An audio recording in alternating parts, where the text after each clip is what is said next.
नरगिस का फूल, दिल छू लेने वाली कहानी। आज आसी जब सुबह सुबह उठी तो खिड़की के बाहर देखते ही उसका चेहरा मुरझा गया। अरे, कहाँ चले गए? कल तो यहीं थे। इतने महीनों से रोज़ सुबह दोनों को देखना उसकी आदत सा बन चुका था, और आज जब दोनों अपनी जगह पर नहीं थे तो आसी को कुछ खाली खाली सा लग रहा था। सुबह सुबह बस वो दोनों सामने दिख जाते तो आसी का रोम रोम पुलकित हो उठता था। सुवासित हो उठती थी उसकी सांसें।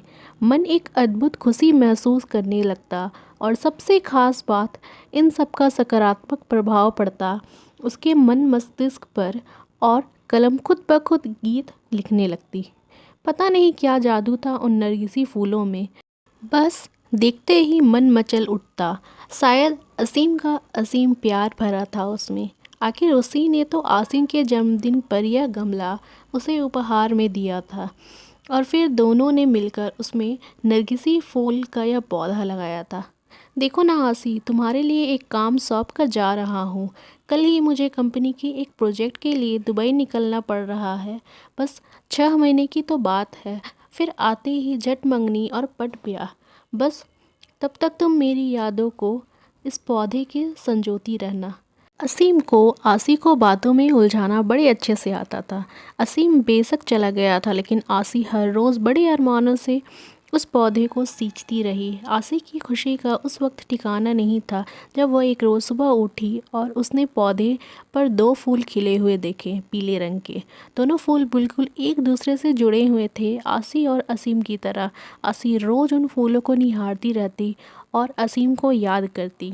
आसी को रोज़ असीम से फ़ोन पर बात होती थी। भला 2 साल से चल रहा यह प्रेम दूरियों से कैसे कम हो सकता था?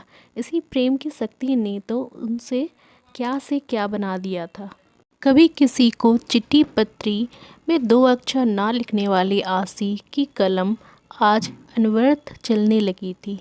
अपने जज्बातों की स्याही में भिगोकर क्या क्या ना लिख डाला था उसने।